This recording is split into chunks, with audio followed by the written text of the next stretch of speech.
మనం దేవుడిని తలుచుకుంటూ చేసే జపమాలల్లో ఎప్పుడైనా గమనించారా? సరిగ్గా 108 పూసలే ఎందుకుంటాయో దీని వెనుక కేవలం ఆధ్యాత్మికత మాత్రమే కాదు, అద్భుతమైన గణిత మరియు ఖగోళ రహస్యాలు దాగి ఉన్నాయి. జ్యోతిష్య శాస్త్రం ప్రకారం మనకున్న 12 రాసులు 9 గ్రహాలను గుణిస్తే వచ్చే సంఖ్య 108. అలాగే 22 నక్షత్రాలు, ఒక్కో నక్షత్రానికి ఉండే 4 పాదాలను లెక్కించినా వచ్చేది అదే 108. అంటే మనం 108 సార్లు జపం చేయడం ద్వారా ఈ మొత్తం విశ్వంలోని శక్తులతో అనుసంధానం అవుతున్నామన్నమాట. బౌద్ధ ధర్మంలో కూడా దీనికి ఒక లోతైన అర్థం ఉంది.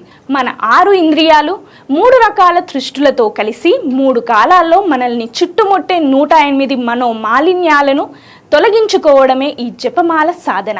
కేవలం హిందూ, బౌద్ధ మతాల్లోనే కాదు, ఇస్లాంలో 99 పూసల తస్బీహ్, క్రైస్తవంలో రోసరీ మాలలు ఉన్న 108కి ఉన్న ప్రత్యేకత వేరు. ఆయుర్వేదం ప్రకారం మనిషి శరీరంలో 108 ప్రధాన నాడులు ఉంటాయని, జపం చేసినప్పుడు వాటిలో చైతన్యం వస్తుందని చెబుతారు. జపమాల అనేది కేవలం పూసల సరం కాదు, అది మనసును ఏకాగ్రత వైపు మళ్లించే ఒక వంతెన. అందుకే 108 సార్లు నామస్మరణ చేస్తే సకల పాపాలు హరించి మనస్సు నిర్మలంగా మారుతుందని మన పెద్దల నమ్మకం. ఈసారి జపం చేసేటప్పుడు ఈ అంతరార్థాన్ని గుర్తుంచుకోండి.